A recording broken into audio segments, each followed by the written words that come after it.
निगरान सूबाई वजीर बराए बल्दियात, हाउसिंग एंड टाउन प्लानिंग व बहालियात सिंध मोहम्मद मुबीन जमानी ने कहा है कि वाटर बोर्ड के डीए समेत बल्दियाती इदारों को सिर्फ और सिर्फ अवामी सहूलियात और उन्हें रिलीफ देने के लिए अपने तमाम वसाइल को बरोए कार लाना होगा।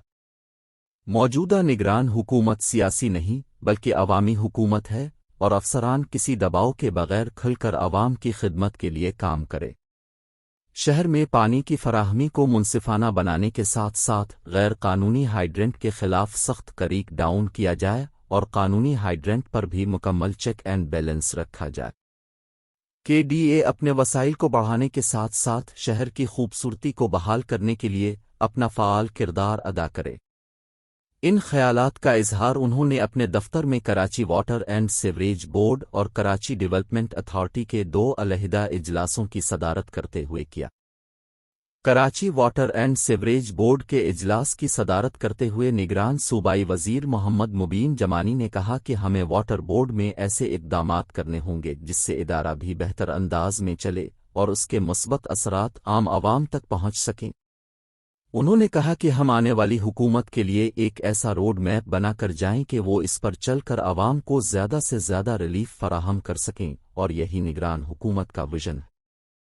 निगरान सूबाई वजीर मोहम्मद मुबीन जमानी ने कहा कि शहर में पानी चोरी की रोकथाम और बिलखुसूस गैर कानूनी वाटर हाइड्रेंट के खात्मे के लिए तमाम वसाइल को बरोए कार लाया जाए और अगर ज़रूरत महसूस हो तो पुलिस, रेंजर्स और दीगर अमन व अमान की बहाली के इदारों की मदद हासिल की जाए। साथ ही इदारे में रिटायर्ड फौजियों की खिदमात भी ली जा सकती हैं। उन्होंने कहा कि तमाम अफसरान किसी भी किस्म की ब्लैक मेलिंग का शिकार न हो हावर न ही किसी किस्म की सियासी दबाव को कबूल करे। उन्होंने कहा कि अफसरान सिर्फ और सिर्फ अपनी तवज्जो शहर में पानी की फराहमी को मुनसिफाना तौर पर तकसीम की तरफ मुतवज्जे रखें और शहर में सीवरेज के मसाइल को तरजीही बुनियादों पर हल करने में अपना किरदार अदा करे। उन्होंने कहा कि वाटर एंड सीवरेज बोर्ड के बिल्स की अदम अदायगी और उनकी रिकवरी को बेहतर बनाने के लिए भी दीगर इदारों की तरह एक ठोस मैकेनिज़्म तश्कील दे। इस मौके पर CEO water and sewerage board Salahuddin ने इजलास को ब्रीफिंग देते हुए पानी की फराहमी, तलब और रसद में फ़र्क समेत दीगर मसाइल से निगरान सूबाई वजीर को आगाह किया और उन्हें वाटर बोर्ड के कारपोरेशन बनने के बाद इसके एक्ट समेत दीगर से आगाह किया।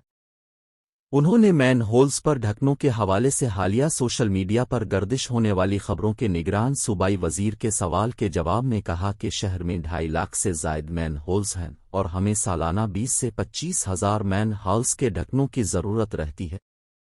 उन्होंने कहा कि हमने 246 यूसीज की मरिफत खुद वाटर बोर्ड के पास से मैन होल्स कोर बनाकर फराहम करना शुरू कर दिए हैं।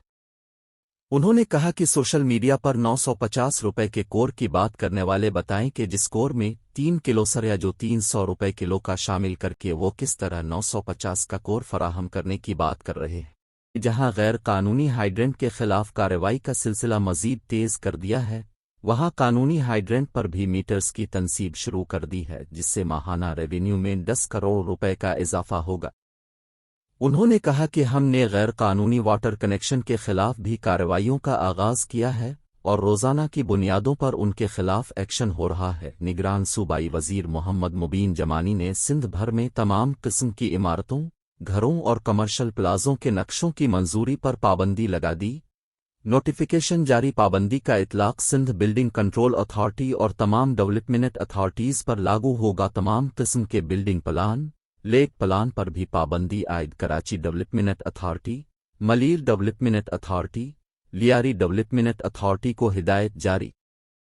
Hyderabad development authority, Sehwan development authority और टाउन प्लानिंग डिपार्टमेंट पर भी इतलाक होगा। ये पाबंदी आइंदा पॉलिसी मुरत्तब करने तक ही महदूद रहेगी और जल्द ही इस सिलसिले में सिंध की निगरान काबीना कोई वाज़े पॉलिसी मुरत्तब करेगी। केडीए के इजलास की सदारत करते हुए निगरान सूबाई वजीर मोहम्मद मुबीन जमानी ने कहा कि केडीए सबसे पुराना इदारा है और ये इदारा किसी वक्त में एक मुनाफा बख्श इदारा रहा है, लेकिन अफसोस कि आज ये इदारा सिंध हुकूमत से अपने मुलाजमीन की तनख्वाहों के लिए भी ग्रांट तलब कर रहा है। मुबीन जमानी ने कहा कि माजी में इस इदारे के साथ इस इदारे में जो कुछ होता रहा इसको माजी बनाकर अब इस इदारे को अपने पैरों पर खड़ा करना होगा اور اس کے وجود کو منوانے کے لیے تمام افسران کو اپنا کردار ادا کرنا ہوگا۔ انہوں نے کہا کہ ڈی اے کی گورننگ باڈی میں بھی تبدیلی کرنا ہوگی کیونکہ جب تک اسمبلی کے منتخب نمائندے نہیں ہوں گے تو یہ باڈی نامکمل رہے گی، اس کے لیے اس کے قوانین میں تبدیلی کرنا ہوگی۔ انہوں نے کہا کہ آج جس طرح ڈائریکٹر صاحبان نے بریفنگ دی ہے اس سے یہ معلوم ہوتا ہے کہ ڈی اے کی کئی زمینوں پر تجاوزات ہیں یا پھر ناجائز قبضہ ہے، اس لیے اس کے خاتمے اور زمین کو واگزار کرانے کے لیے تمام قانونی اقدامات بروئے کار لائے جائیں۔ نگران صوبائی وزیر نے مزید کہا کہ شار فیصل کی بیوٹیفیکیشن کے لیے PC1 بے شک بنا لی گئی ہے، لیکن اس کی دیکھ بھال کے لیے کوئی ایسی اتھارٹی بنائی جائے جو مکمل خود مختار ہو اور وہ اس کی مکمل دیکھ بھال کی ذمہ دار ہو۔ انہوں نے کہا کہ شار فیصل سے تجاوزات اور بالخصوص ایسے عناصر کا قلع ہونا ہوگا جو اس کی راہ میں رکاوٹ بن سکتے ہیں۔ اس موقع پر نگران صوبائی وزیر نے ایڈیشنل چیف سیکریٹری نجم احمد شاہ اور DG کے DA پرویز بلوچ کو ہدایات دی کہ DA کو اپنے پیروں پر کھڑا کرنے اور عوام کو درپیش مسائل کے حل کے لیے تجاویز مرتب کر کے انہیں فراہم کرے۔